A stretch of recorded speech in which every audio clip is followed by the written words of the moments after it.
Welcome to the Effects Loop, keeping you in the loop of the guitar community. I'm Diaz, I'm Chris. I'm Marissa. Yeah, I'm Scott. and this week we are brought to you by Lambertone Pickups.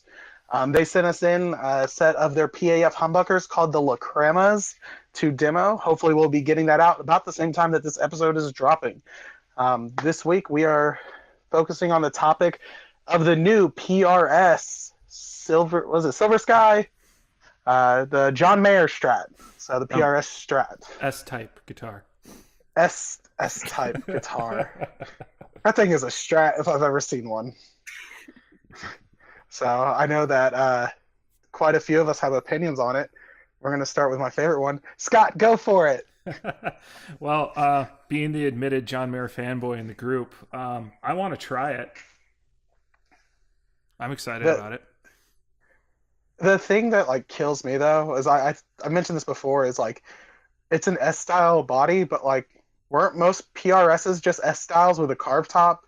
Or was I like seeing something that no one else was seeing? I thought the story behind it was Paul Reed Smith took like the Les Paul, the Strat, and tried to average the two of them together. Yeah, it looks like a Strat and a Les Paul had a baby. Yeah, and so this is a little more straight up Fendery, but I like that bottom horn carve. I mean, I've been that before. Oh, go ahead. Well, I'm looking at it now, so. Oh yeah, I've got it pulled up. I can't stop looking at it. See, I love it too. I think the main thing is that it's like an actual Strat. It's not like they really like took a Strat and made it something that no one would actually want. Which a lot of companies have been doing that. That's like some of these boutique brands that are like they're like, oh, well, we don't want it to look the same as the Strat or the Les Paul, and it's like, yeah, your Strat, it looks like a Strat just on acid, and the price point's pretty good too. It's what, $22.99, Sounds right. which is actually for a PRS not a horrible price. That's right there that's in between the CE and the Starla And price that's only ranges, isn't it? $400 more than this Fender American Professional series. Yeah, and honestly, I mean, I love Fenders. I've got the Ateli Deluxe, and but Paul Reed Smith's guitars are one of those where you pick up every single one and they all feel great. And Fender just really has like their quality control's gotten a lot better, but Yeah. for a while there it was hit or miss. Okay, so since you brought that point up, I'll go ahead and give half of my opinion on this. Do you think this is just one of the nicer Strat copies on the like name brand Strat copies, or do you think this is going to be like on par with a top of the line Fender? I think it'll probably be on par with top of the line Fender, maybe a little bit better because I mean the thing about this is Paul Reed Smith's really good about taking a design and finding like the things that you don't realize are bugging you about it. I really want to see the tremolo system on this because that has been a hit or miss for Strats for a while. Depending on what tremolo system's on it and how it works, if it stays in tune. Yeah. So I think that's a big thing is how that works, and also the pickups, because Paul Reed Smith, pretty much every guitar they put out, the pickups sound great. Fender, once again, not so much. They kind of go whichever way. But the one thing I want to know is because John Mayer's Strat, the real money in them, or like the sweet spot, was the Big Dipper pickups. Mm-hmm. Scott, you've got the John Mayer Strat, don't you? I do, and I play that thing like a lot. Yeah, I love that thing. The way it sounds. And you've got the Big Dipper pickups, right? Oh yeah. Like that's where the money's at in them. I mean, the body, it's a great feeling body, but the one thing that was special about that guitar that was different than all the other Strats out there was those pickups for the most part. Yeah, the other real big difference was it was a pretty thick C-shaped neck. So it's way chunkier than like my Made in Mexico Strat that I parts castered, I don't know, a year or two ago. It's really thick. The frets are a bit different than your typical Strat, so you don't get a very low action on it, and you just hit it hard and bend a lot, and it's a fun guitar to play like hard, if that makes sense. Yeah, didn't when I played one, it reminded me of the Stevie Ray Vaughan signature. Well, I think that's the story behind John Mayer's, is that he bought a Stevie Ray Vaughan that was broken. Like the Yeah. pickups were messed up, and that's how you kind of got that unique sound. And then they kind of created a custom, recreation of it. But those pickups did not output very much, though. Like they're very quiet pickups. So with this new PRS, how they're all talking about the signal to noise on them and their hotter output, I think that's probably going to be the big difference between that and like the John Mayer like Fender. I really want to see what the neck feels like. That's kind of, I don't know. I wonder if these are going to be a guitar that's like in every Guitar Center. I mean, for that price, I would kind of hope so. Yeah, I think they're selling this one in volume. I think they're going for that. Okay. I mean, at I that hope price so. point. I mean, they got the, I don't know. I mean, and they'll be everywhere. They're already up for pre-order on Sweetwater, Z-Sounds, so they've got that nice 12-month payment plan on them, which I'm not allowed to do, according to my wife. She said I can't do it, so. Yeah, like I guarantee Chicago Music Exchange is going to have one of these on the floor, so I'm hoping to get a chance to go play it. Yeah, because you're like a throne's throw away from them, aren't you? Oh yeah, I'm like 4 train stops. It's super easy to get there. I love how you can tell where I live compared to where you live, because you're like 4 train stops, and I'm just like, what's a train? Yeah. Like the only trains I see are the ones that block me from crossing the road every once in a while. Like, yeah, it's city living. I remember when we were at NAMM last year, and you're just like, yeah, no, hop an Uber, da da da. I'm just like, what's an Uber? Jeez. Oh man. So wait. Chris had 2 parts to his evaluation. Let's go to the second part. Part 1 of, I'm assuming this is going to be a much better quality Strat. I mean, maybe on par with like the $5,000, custom shops. But at the same time, if you're a brand new artist to somebody like PRS, why would you not try something a little different? Are you talking about John Mayer? Yes. No, he already did. Yeah, that Super Eagle's pretty out there. The Super Eagle pulled up, which I absolutely loved the idea of, because you have... It was like $6,000? 12. Oh, shoot. Yeah. So, to me personally, if I was going to actually see a quote-unquote lower-end John Mayer SIG, I would have preferred to have seen like an SE Super Eagle. That would have like completely made my day. Well, I'm I don't know. not a fan of Mayer. I'm just a fan of having like those options on something. Okay, so they've got some SE signatures, but I don't think they really sell well. Well, but they also pick kind of random artists. I know the Zach Myers sold pretty well. You see those all throughout Praise and Worship. The semi-hollow one, the guy from, what was it, Shinedown? Actually, yeah. Zach Myers, he's from Shinedown. And then they also put out the Paul Allender. That was like one of their first signatures. That was the SE that had the bat inlays and it's like purple and black. And yeah, but that's like a metal guy, so that kind of limited that audience, I think. Yeah, and I'm trying to think if there's any other. There's Santana. Did they have a Santana SE? Yeah, that was like the first one. Was it? And I think there's a Tremonti SE as well. Yeah, I do remember the Tremonti SE. I know. I think does Race Bellinger? He's a guy that's in a few of the groups that we're in. I think he might have one. I know he has a Paul Reed Smith and he has a few SEs. So, But I don't know about a lower end. I mean, because if you think about it, most people you think of that listen to John Mayer are middle-aged white men who have decent paying jobs Who you or calling their middle-aged? wives. Huh? Scott, how old are you? I'm About Scott's age. I'm 30. You're not middle-aged yet, but I'll hit 30 this year. I had that crisis earlier at church when I realized I was one of the old guys on the team. So Still 3 years behind y'all. yeah, I'm 29. So I turn 31 next month. yeah, see now you have to start eating Denny's at 4 p.m. and complaining about the service. So it's just part of the rules.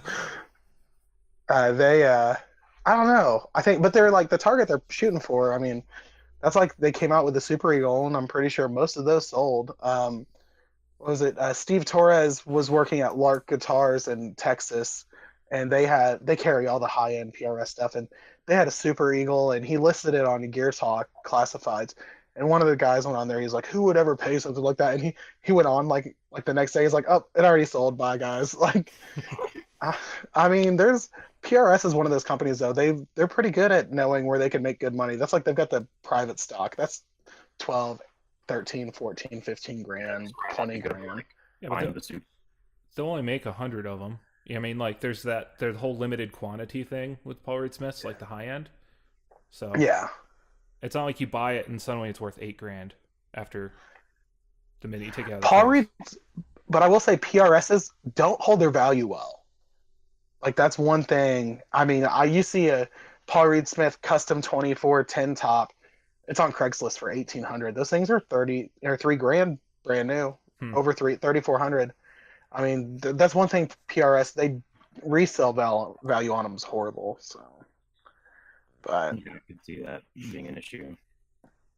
I mean, but I think in the John Mayer ones, they're becoming an actual line. I know they've got. I think the first 50 or so come with a hard case. Everything else comes out with a soft case. I think that's the only thing that they're doing that's kind of limited on them. Interesting. Yeah, I mean, at their price point, that's not a limited edition guitar. No. I mean, like, remember when the Fender was doing the John Mayers, the Fender like standard one was like 1,600 with that awesome gig bag, and then I forgot who made it. It was someone. It was In Case. Was that who made it? yeah, it was In Case. Yeah. And then they had like the custom shop black one that had like relicing and all that. I think it was a direct copy of his Blackie one, right? Yeah. And that was probably way more. I didn't even bother looking at the price. It's probably one of those ones where it says call store for price, and you're like, I can't afford that. Yeah, I can't afford to call. It's a bidding war between all the dentists who visit the store. Oh my gosh. I do think it's funny. There's this gas station I go to, and every time I go to it, they're playing John Mayer. And it's in the worst part of town. Like it's and every time I pull up to get gas, because it just happens to be the cheapest gas, and it's right near a place I always go. So I go and donate plasma. That's where I get a lot of my gear money. And I'll donate plasma, and then I'll go over and I'll put gas in my truck, and they're always playing John Mayer, and I don't understand how they get away with it. But I mean, I sing along. Don't get me wrong. So I guess to wrap up this topic, what are you guys' grievances against this, if any? I think Marissa has a lot of grievances against it. Yeah. Oh, yeah. Marissa has like not even spoken. So come on. I just don't like it. I think it's ugly. Was it like the headstock or like The headstock. or do you just hate strats in general? Okay, remember we're U2 fans, so she can't hate a Strat. It only works if the Edge is playing it. Yeah. No. I like strats. This one doesn't do anything for me. I like a guitar that's more aesthetically pleasing. This for me just doesn't do that. See, I can agree the headstock makes or breaks it, because I hate the like 70s fat headstocks or whatever they are. What are they called? The CBS. Yeah, CBS. Oh god, those things are ugly as sin to me. I like the smaller headstocks, but I don't see how you can hate this guitar. I don't get it. I think it looks great. I think I'm kind of meh on the looks of it, to be honest with you. Like, the silver is not my color, so... Well, they're coming out with, what, a white, black, silver... I think those are the main colors right now, white, black, and silver. So that's where I'm a little bummed, because when he came out with it, like, he debuted this, like, a year ago when he was on tour. It was a green one, wasn't it? It was blue. Oh, okay. And my first guitar was a blue Strat, so there's a soft spot in my heart for those. And I don't know. I was a little disappointed they didn't do the blue, but Yeah, Well, I think if there are more colors, I would be slightly more interested, especially if it was like super good quality and played really well. Okay, hold on. I want to look at the colors because there's quite a few. So there's Right. Onyx, Yeah. which is black, Horizon, which is the red. There's Tungsten, which is, I guess, the silver steel, and then there's a white one. I mean, that's a pretty decent amount of colors, I mean, I'd say. I think you're just missing the really obvious one for a Strat, which is a 3-tone Sunburst. That's the ugliest color a Strat could ever be. Throw a torque guard on it, and it's heaven. Get out of here. No, no, no. I won't agree with you on that, dude. No. But there is a John Mayer black one copy for $1,700 on eBay, by the way, right now. Copy? Well, it says, I'm saying it's a copy. I'm not, I mean, do you really want me to scroll through eBay right now while we're recording? No, we're not that kind of podcast. So, I'm on Reverb looking at a John Mayer one. Listen, we should have like a bet on who's going to end up with a John Mayer guitar first. Besides, well, yeah, Scott's I already lost already. that contest like Well, no, 8 no, years no, ago. no. We won't count that one towards it. Oh, okay. But let's see. I'll have to send you the link though. I'll put it in the group message. There's 199 people watching, sir. But all right, so let's see. Did anyone else have anything else they wanted to say about the PRS John Mayer Strat besides the fact that it's beautiful and I want one? I'm not sure about the fretboard radius on it. What is the fretboard radius? It's 7 1/4. Yep. Super vintage. Yeah, I'm sure it plays fine. If it's good enough for John Mayer, it's good enough for me. I'm like, oh, okay. Here's one thing I do want to know. I wonder if he's actually playing with, like, you know how most players don't actually play with the one from their actual line. Mm-hmm. I wonder if he actually is playing like with just a standard $2,300 guitar, or if they made him a custom one that is a little different. Because that's one thing. Like Brad Paisley, they came out with the Signature Telly last year, and one of the things is he plays it stock. Besides that, he adds a G bender to it. So I wonder if John Mayer's playing a stock one.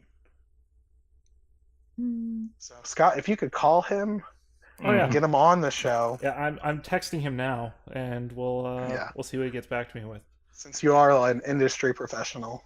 Industry adjacent. Industry adjacent. Yeah. Last year at NAMM or Summer NAMM, we're all like finding ways to get in. Chris and Marissa got in from their podcast they did and their website, and then Scott, you got in from your work though, didn't you? I was offered, like, I applied for it, and I just didn't get around to finishing the application because. Oh, that's right. You got in through Daniel Shields too, didn't I did. you? Okay. Yeah, but you were actually there. You're like, oh, I actually got to do there's some work stuff, and like, I'm like, what? Yeah. I was like, I thought NAMM was just a cool place to hang out. Yeah, I was on the whole other half of the hall checking out speakers and microphones and that kind of stuff. I was just, if this year, if you hear a random tuba being played pretty loud, you found me. So if anyone actually listens to this and they're at Summer NAMM, you hear a tuba, you're welcome. And that's the story of how Diaz gets Namthrax. Sir, don't put your mouth on the instrument. The only other person who's done that was that kid over there. All right, so we were going to do it at the beginning, and we totally forgot. We kind of jumped in. So What's new in everyone's kind of gear world?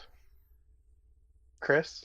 The newest thing I have gotten lately has been the TC Electronics Tube Pilot, the Smorgasbord Gatone line Yeah. that has the 12X stuff in it. It actually has a tube in it? Yeah, $50. I didn't know that. $50 and it has a tube. Wow.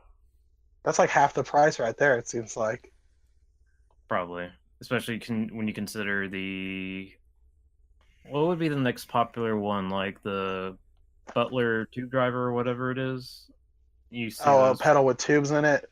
Yeah, those are like 125 used for like the super older model. So I mean, considering for a brand new something with a tube in it, I'd say that's pretty fair. I can't remember what it was. There's always one pedal, like right when I first started playing, and I was like, oh, that thing lights up. That's cool as crap. It's kind of had a British look to it. I think it might have been an EHX pedal, or something. Does anyone know what I'm talking about, or was that dream I had? I don't remember that one. Cricket's chirping. Yeah. Okay. I mean, I know like some like the Vought, like early Vought, not super early, but like 2000s Vox pedals had like a fake tube in it that lit up. Man, that'll like crush my childhood dream if it actually was fake. Oh, I mean, a lot of them weren't like driving the tube hard enough to actually be meaningful. A lot of them were just Stuck an LED under it. yeah, or they were just using the tube as a buffer. I mean, instead of like actually like getting clipping off the tube. Yeah, it might have been. Let's see. I was looking it up. Oh, there it is. It was Electro Harmonics English Muffin Tough something. Oh yeah, that had like Oh, the yeah. two tubes and like See? a big like rounded grill. Yeah, like a metal grill. That wasn't that appealing, but there's one for $100. I might have to buy one at some point. So Let's do it. in my Googling here, I found the Behringer VT999 vintage tube monster. Wonder how similar that is to Yeah. what you just got there, Chris. Let me jump on Reverb and maybe I can pick They're it up. $50 new. Yeah, on Sweetwater over here. Jeez. And you'll have it in 3 days or less. Wait, what'd you say the model if it was? VT999. Has a noise gate built in? It's Behringer, it would need it. Because my one complaint about it yet, and I'll probably talk about this more in the demo that I do of it, is it's only gain and volume. So you're stuck with whatever treble, bass, mids that is pre in there, or in my case, I have a preamp in front of it, but I can't push that much more of treble without making my clean sound just ice picky harsh. Yeah, you should. You should get this and do a side by side. Because I'm guessing it's based off this or close to it. Because since Behringer and TC Electronics are, I mean, the Smorgasbord is pretty much what's happened to Behringer. It seems like. That's what I'm thinking too. This one actually has a 3-band EQ, so and a noise gate. Let's see. The MSRP on it's $74.99. So let's see. I still think you should try that one out. Yeah. Okay. Who's next? Marissa, anything new going on with you? How's that bass coming? It's coming. Just pay to get more coating put on it. And it'll be done soon, right? I think so. Because I think we had a local builder, Killer Bee Guitars, do the clear coat for us, and he said it like was just soaking in the clear coat, so we had to like basically pay him parts for another like 5-gallon, 20-gallon, whatever it is, like bucket of clear coat. Isn't Killer Bee Guitars pretty well known? Yeah. Yeah, I think I had a friend who had a telly made by them. But yeah. Or a T-style. following. Yeah, I'm really tempted to get like a Les Paul done by them because he just started doing some models like that and like acoustic shaped like a Les Paul. So with my whole like Green Day cover band thing, that would just fit perfectly. Oh yeah, you've got the Green Day cover band. So are you guys doing? Is it a tribute band or a cover band? We're shooting. Well, I'm hoping to shoot for like tribute status because that's like where the more money and more gigs come from. At the same time, with my work being second shift, that kind of limits my playing ability. Yeah. I don't want to like waste PTO on gigs, but oh well. Okay, Scott, what's going new with you? Well, I broke my project lockdown a few weeks ago. I still don't have the pedal in hand, but I put a pre-order in for the wrought iron effects Kyber. Oh yeah. Really looking forward to finally finishing that payment and getting that in hand. It should be pretty fun. Yeah, I saw that. I really wanted one. I messaged Ed and was trying to get like information on how long it was selling for and all that, and it just didn't work out. But they look. What exactly is it? It like based on the controls, it looks like a fuzz and drive mix, or is it just strictly a fuzz? It's a fuzz and drive, and it has basically a tremolo circuit that's a bias instead of like the normal way a tremolo works. It's usually like an amplifier that just cuts in and out, right, and gives you that in and out sound. This has a glitchy kind of hard shifting on the fuzz's bias, so it kind of gives you that lightsabery jittery thing. So it should be pretty cool. And they just look amazing. Ed makes like some beautiful looking stuff. Yeah, I'm really excited. This is my first thing from Ed finally. I've been kind of holding off meaning to get something from him for a while because everything he makes is beautiful. I've got 2 straps that I had made by him, and I need to get a third one. But I like his line of pedal. He does a lot of rehousing too, but his rehouses get crazy, like not like in a bad way crazy, but like just in one of those like you look at it and you're like, how the heck did he even think of this? But he makes killer sounding stuff though. What was it, the Orchist or yeah, that's the one that has the blade from The Hobbit. Yeah, it has Sting from Lord of the Rings. That's it. Yeah, that's killer. So then I was upset because like I'm a huge Star Wars nerd, so I missed out on that fuzz. But he said I think I'm hoping at some point he like will release some of them again, but wishful thinking. And then oh wait, now it's my turn. New stuff for me. It's actually podcast related. I got a set of Lambertone pickups in. They are sponsoring this episode. They're called the ones I got were called the Crema. They are a PAF style humbucker set, and it's really cool because on the website you can pick if you want. They've got you can do polished, and then like the brass, and you can do like an unpolished, like kind of rough looking. I guess you'd say more of a relic look, and you can actually get it where it's a flat cover instead of pole pieces showing. So, which I did that because I mean, everyone's got one with pole pieces on it, but whenever you see one without it, you're like, oh, what's that in there? So I got those. I played those today in service, and they sounded amazing. So I'm coming from pickups that sound close to it, the 57 Classics, but the something about the Cremas, the neck pickup's just amazing, and the bridge pickup. So usually I'd have to sit there and I'd dial in my drives to kind of match what I'm playing with for the most of the service. But I just stuck with what I had, and it sounded phenomenal. So they're pretty good. I mean, the whole set's $350, which for boutique pickups it isn't a horrible price. So I think that's more on the high end though. is it? What does the set of porters cost? I want to say they're about 250.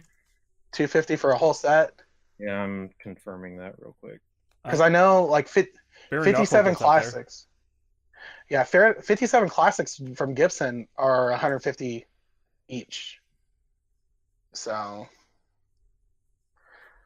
Yeah, a single humbucker from Porter is 115. That's like Seymour 115? Duncan prices. Yeah, and a set is 250. jeez.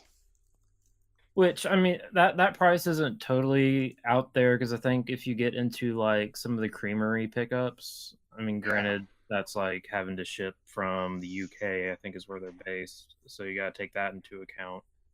And also, this guy I follow, he's in Pedal Boards of Doom. I don't remember what his company's called, but he's kind of on the higher end too. Well, I think when you get a lot of these newer companies, they've really got to set because they're a newer company. I think they just started the beginning of this year, and you really have to set your market by your price.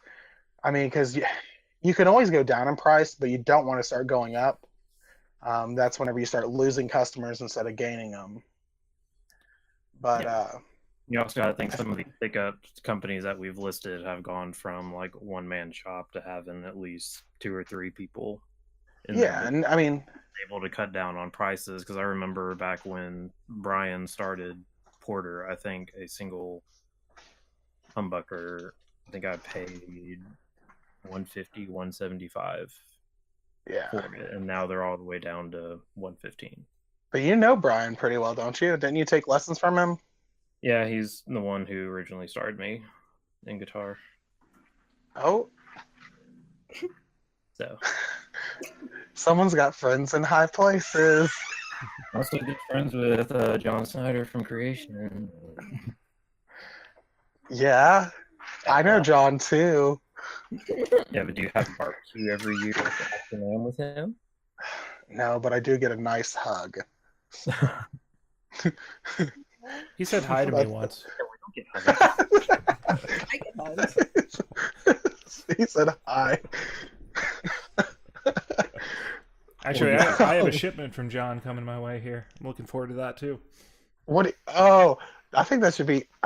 Should we wait and you can use that as a what's new, or are you gonna tease it?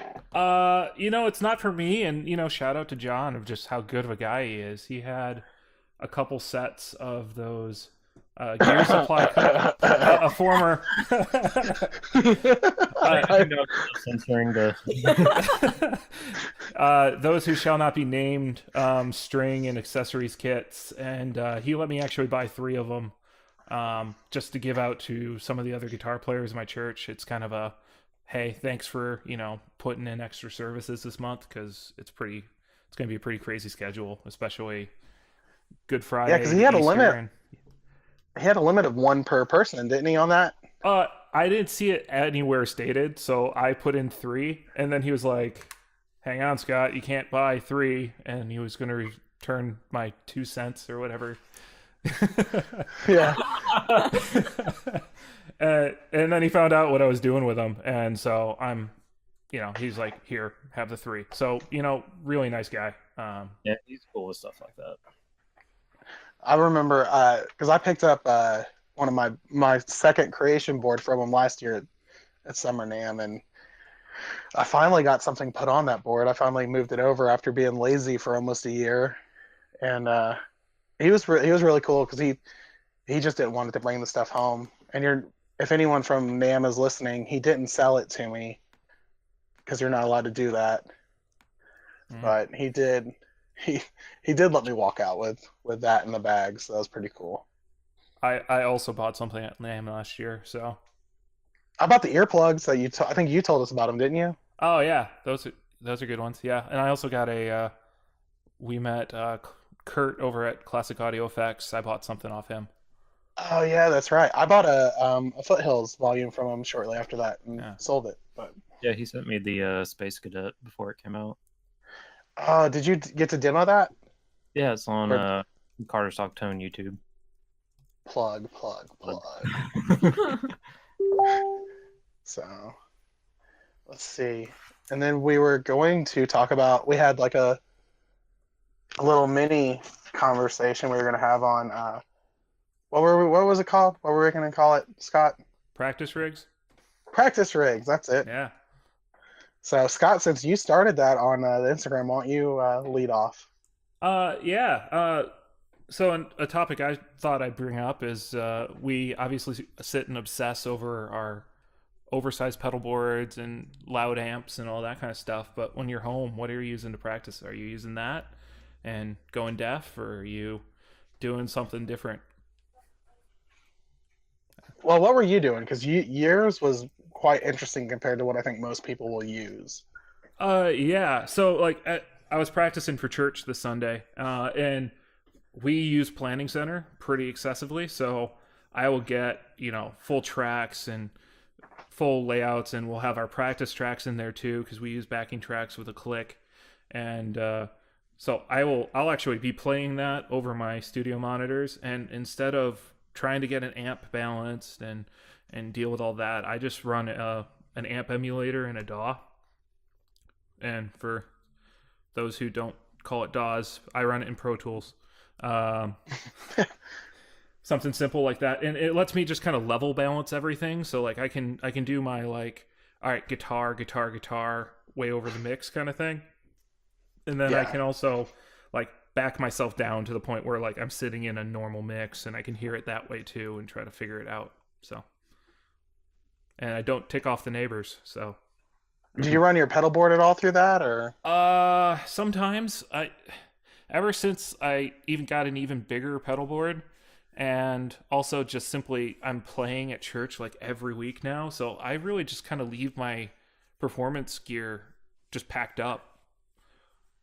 I don't really want to haul all that out, set up multiple cables, and then I kind of lose my desk space around where I also work. So yeah, just plug straight in. I'm not fiddling with any pedals. I'm just working on the part. That's cool. Chris, Marissa, what do you guys do for practice? Well, it really depends on the situation. Like when I'm practicing for St. Jimmy, when I had my plexi, I would just suck it up and go deaf. But that was also like I just got it and I was trying to get sounds mixed in. But when I'm not, since I can't do that anymore, I'm kind of like Scott, where instead of like having to plug up everything to practice, I'll just grab my little iRig and plug it into my iPad. And sometimes didn't you have a Line 6 rack unit? I had a pod, but my only thing with like that, and it's the same with the Marshall preamp that I have, is the headphone, like whatever I don't know if it's like just the way it's coming through the headphones or if it's like my headphones in general, but it sounds like it's coming through a little like 8-inch speaker.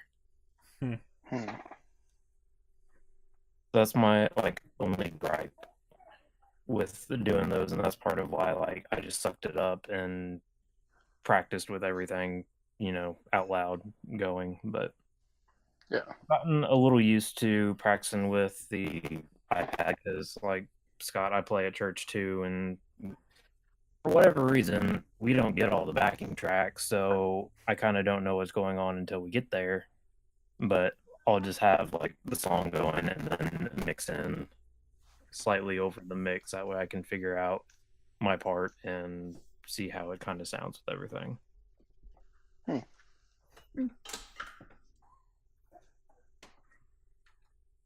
Marissa, do you ever practice, or do you just show? Do you just kick butt? I practice. I don't play anywhere, but I'll sit around and I'll plug into Chris's pedal board or I'll just play to myself. When are you gonna make Chris buy you a pedal board and be like, build your own stuff? And she has my old. Well, we have my old creation, and then I have my little janky U2 like plywood pedal board. So that's when the FedEx guy shows up and Chris is all excited. He's like, "Oh, a pedal!" Boom! No, she knocks you over, takes it.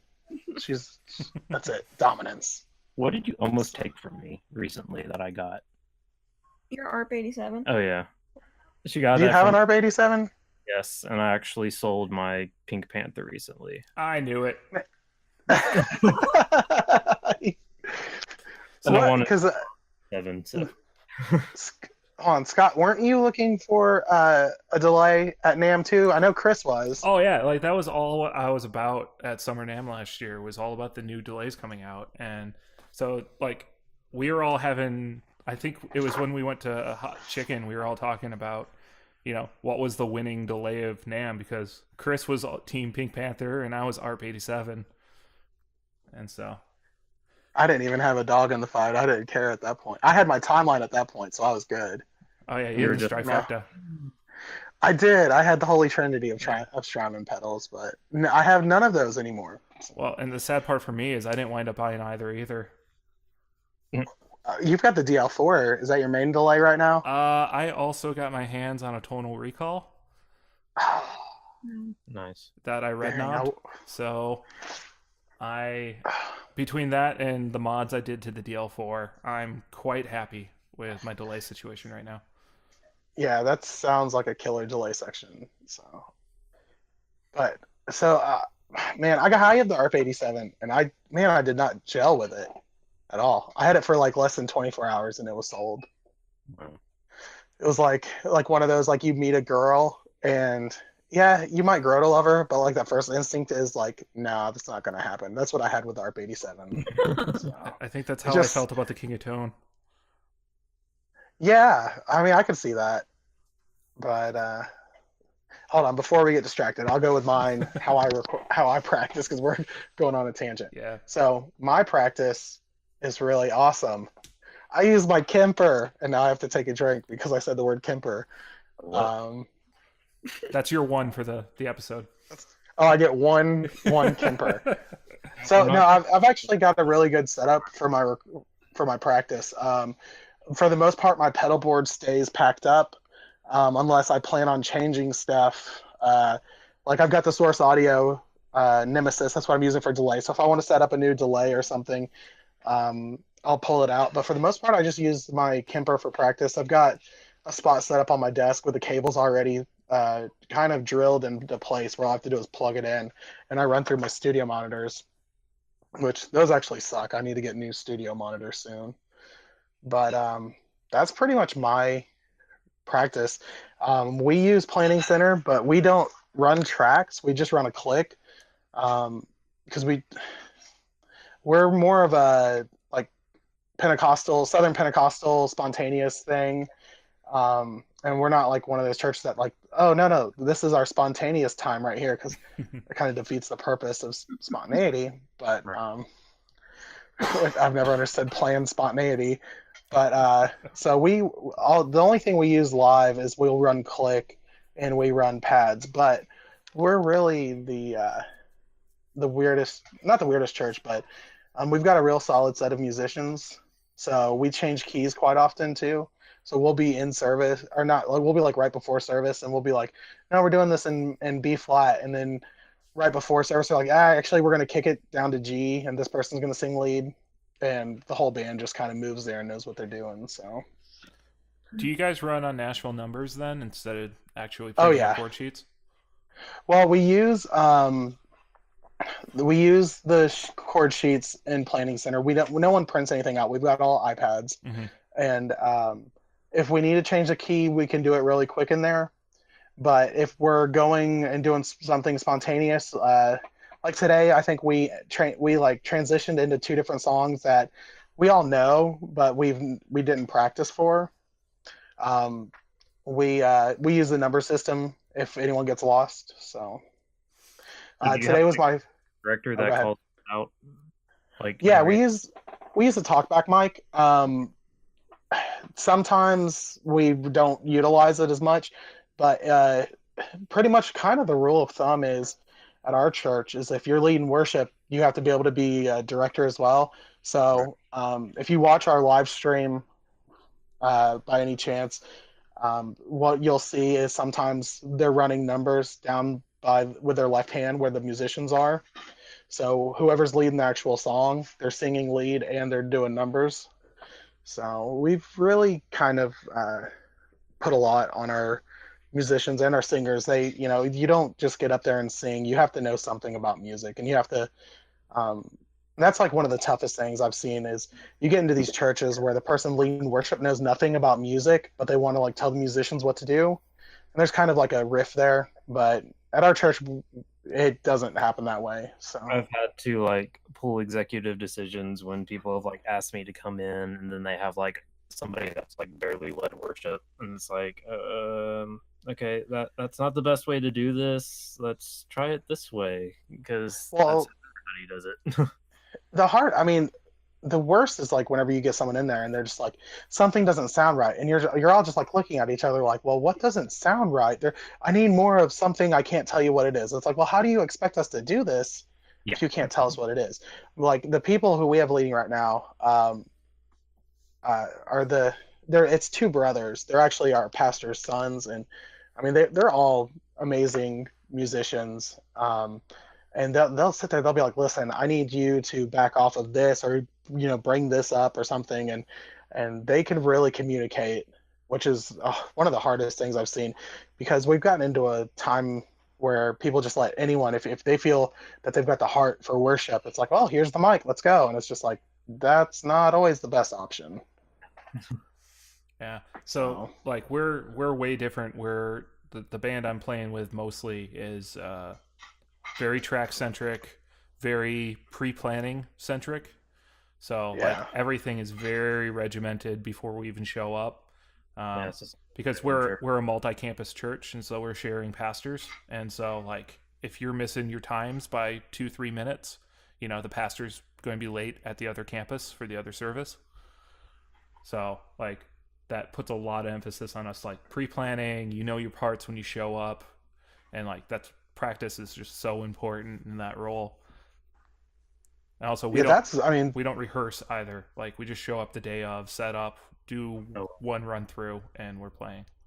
So that I respect that a lot, because we don't do that. Like I'm the main lead guitarist at my church, and for the most part I listen to the songs, and I'll take the lead lines and I'll play them pretty close, but we're going to change the key and everything. So, you kind of move it around, because there's some lead lines, like if you need to bring it from a G to a C, it's just not going to sound right. Mm-hmm. It's going to be like too high or too low. So you kind of have to find a middle ground. But if you put me into a church where they're like, you have to show up and you have to know everything right away, oh no, I'm scared to death. I was like, I'm totally gonna be that guy that's like sitting back, just like shaking his head, like, yeah, no, I'm playing for real, I promise. So that's a whole nother level of musicianship right there, though. Too, I think it's totally different though. I think they should like do like swapping, like how they did like the wife swap and stuff like that, and swap musicians. Scott, you can come to my spontaneous church where nothing's planned out, and I'll go to yours, and we'll both just stare at each other and be like, I don't know how you do it. You can just watch steam come out of my ears because I'm super type A. Yeah, and I'm over here just like oh no, this is great. As it's burning down around me. Well, this is awesome. Don't get me wrong. We have people in our community that are that way too, and that's the way they lead. And they'll show up the day of and they'll go, and they haven't really looked at anything and stuff like that. It's just the one guy I play with mostly. The way he leads, he's like, show up prepared. This is what you do. It's not a slave driver kind of relationship. Like I love this guy to death, and that's why I love playing with him. It's just one of those like, here's the bar, come up and meet it. Yeah, it's good to picture. All right. Well, I think that's a pretty good stopping point for us. All right, and for the effects loop, this is Diaz, Chris, Marissa, and Scott. All right, we'll see you guys next time.